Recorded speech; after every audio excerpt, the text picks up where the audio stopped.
So as we roll into the weekend, my fellow agents, I've wanted to put together a video for you showing you some of the highlights of what we can expect in year 5 and also go over the patch notes. And this is actually like my 3rd or 4th attempt to put a video together. And chances are you may have noticed that yesterday I had a news video up, but I had to pull it down because there was some misinformation in there. And you know I always want to give you the most accurate info I can. And then this morning, instead of posting the new video I recorded, I accidentally reposted this weird hybrid combination of yesterday's messed up video and my new video today. It sounded absolutely awful. I'm not about that here at the channel. So right now we are going, hopefully 3 times a charm, we're going to go over the patch notes, answer some questions, and go over highlights of year 5.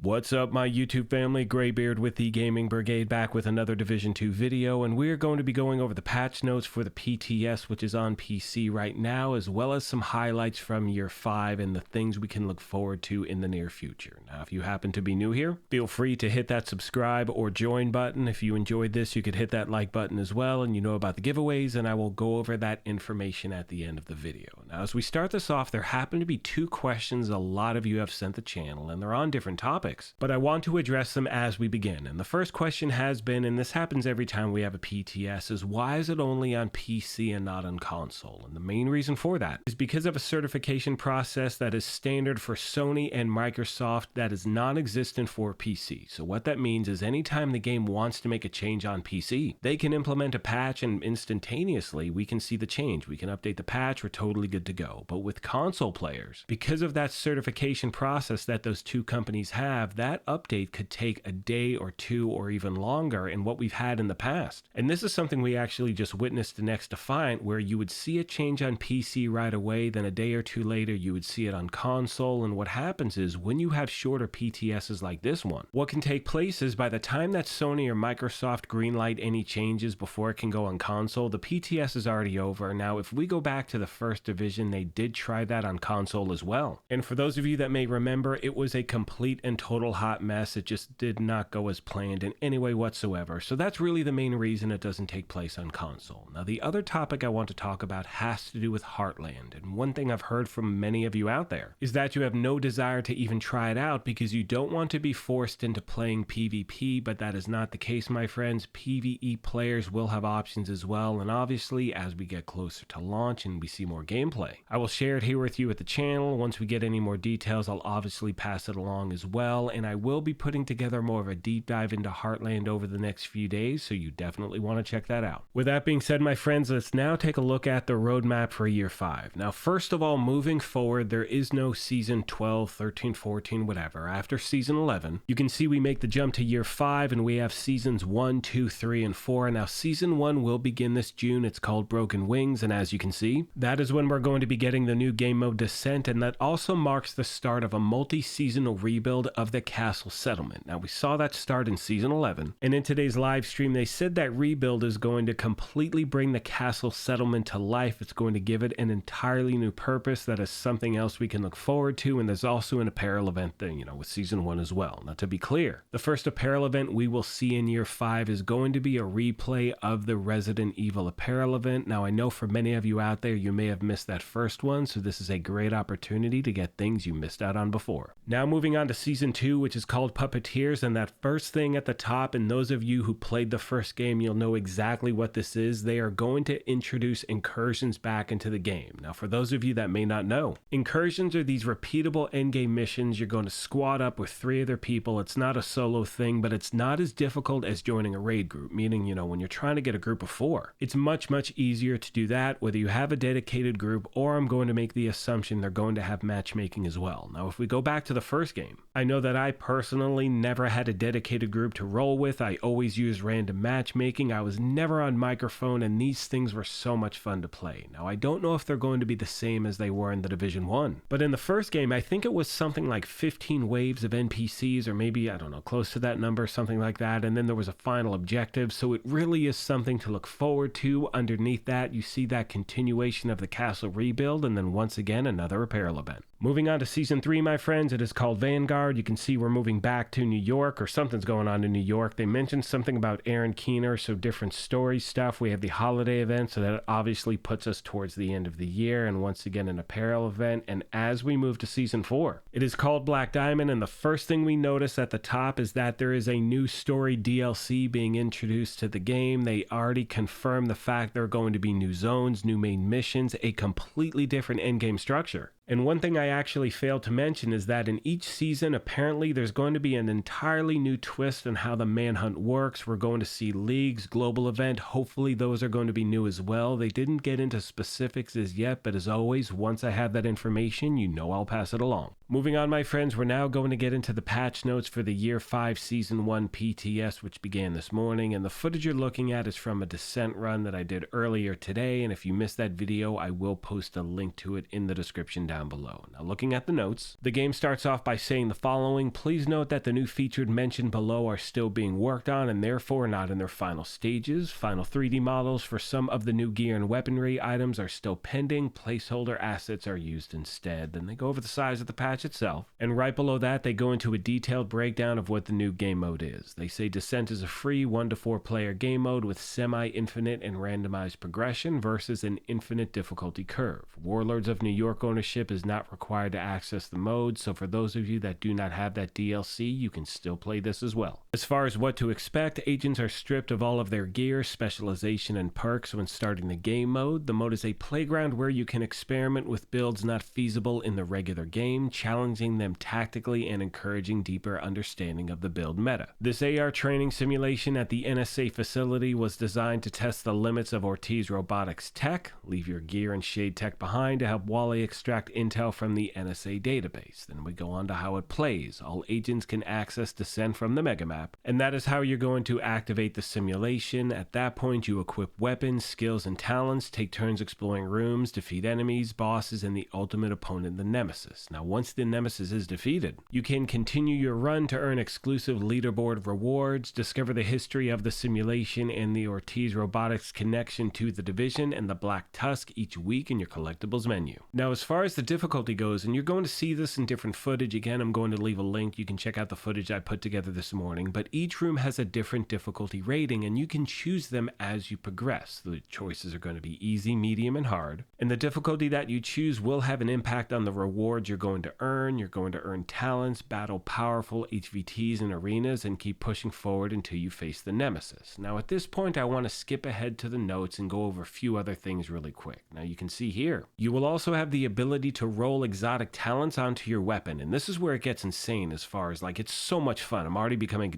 totally addicted to this game. So I had a run earlier this morning where my primary weapon was a FAMAS, and I was able to get the exotic talent Breathe Free, which is from Lady Death, and Bullet Hell, which is from the Bullet King. So it's like Lady Death and Bullet King had a baby, and it was an assault rifle. It was absolutely so much fun to use. And I know a lot of you out there are wondering, what is the replayability like? Do you have the desire to play it again? And the answer is yes, because each time you jump into the simulation, you have no idea what type of weapon you're going to have the choice of picking. You don't know what your talent's going to be when you get to different stations. So my friends, so far I'm having a lot of fun with it, and as always, if you have any other questions, comments, or feedback, please let me know. Now, the PTS also gives us our first look at some of the items we can expect to see in Year 5 Season 1. We have a new gear set, brand set, a few new exotics, a few new weapons as well. So we're going to start with the gear set. It's called Electrique, and as far as the talents go, you can see one piece gives you 10% status effect damage, 2 pieces 20% electricity protection, 3 pieces 10% SMG damage, and the name chest is Henri, which has the talent Perfect Companion. However, that is not going to be the talent on the chest. You can see right below it, they say that the talent Perfect Companion is a placeholder and it will be replaced for the TU-18 release. Now, as far as the backpack goes, the named version is Lavoisier and has the talent Perfect Galvanize. Applying blind, ensnare, confuse, or shock to an enemy grants 50% of your armor as bonus armor to you and all allies within 30 meters of that enemy for 10 seconds. Now, I don't know about you, my fellow agents, but all I can think about when I look at these two new gear sets is all of the different builds we can put together with the Ninja Bike bag, because you can see with the second gear set, The 2-piece bonus is going to give you 30% hazard protection, 3-piece is 40% incoming repairs, and 4-piece gives you access to a new unique talent called Charging. For each second spent out of cover during combat, agents will get 5% reduced incoming damage from any skills, max is 50%. And there's also the talent Charged. While fully charged, gain immunity to any movement speed debuff and share hazard protection and skill damage reduction with all allies for 10 seconds. Now, Year 5 Season 1 also sees 2 new exotics introduced into the game. First of all, we have a new exotic assault rifle called St. Elmo's Engine, where shooting an enemy gives 1 stack. At 100 stacks, the next magazine is filled with shock ammo. Below that, we have Shocker Punch, which is the new exotic holster, and that has a talent Defibrillator, which gives 50% time reduction when being stunned by any electric skill. Using a shield gives 100% melee damage. Using the St. Elmo's Engine exotic AR gives an extra 100% melee damage and applies shock to any enemies hit with melee within 5-meter radius. It has a 15-second cooldown, and the fixed attributes are going to be armor, explosive resistance, and hazard protection. And finally, my friends, we make our way to the named weapons and talents, and as you can see, we have the Cabaret, which is an MP5. It has a talent Perfect Thunderstrike, which deals 40% extra damage to shocked enemies. Below that is the Big Show. It's an MG5 LMG that has the exact same talent, Perfect Thunderstrike, and then below that they go into known issues from the Descent game mode. However, at this point, my friends, I do not want to bore you by reading them word for word, so as always, I will leave a link to them in the video description down below, and if you happen to have any other questions, comments, or feedback, please let me know. Now, most of you know this, but we do have giveaways here, and as you can see, our current one is for a PlayStation 5. To enter, all you need to do is subscribe here or follow on Twitter, and the winner will be announced May 4th of this year. On that note, my friends, I'm going to leave you with a little bit of Descent gameplay footage, and as I said before, I'm going to leave a link to a full 25-minute video going over my first run with Descent. I really hope you enjoy it, and as always,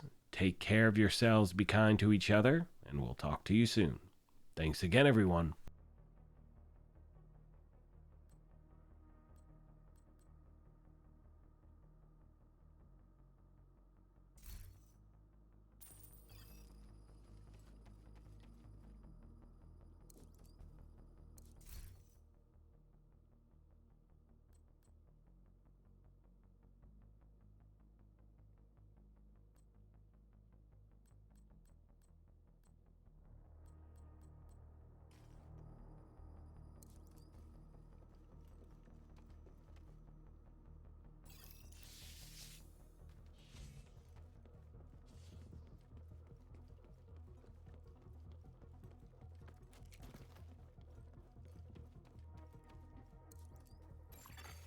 Room selected. Difficulty rating. High value target. Hostile construction initiated.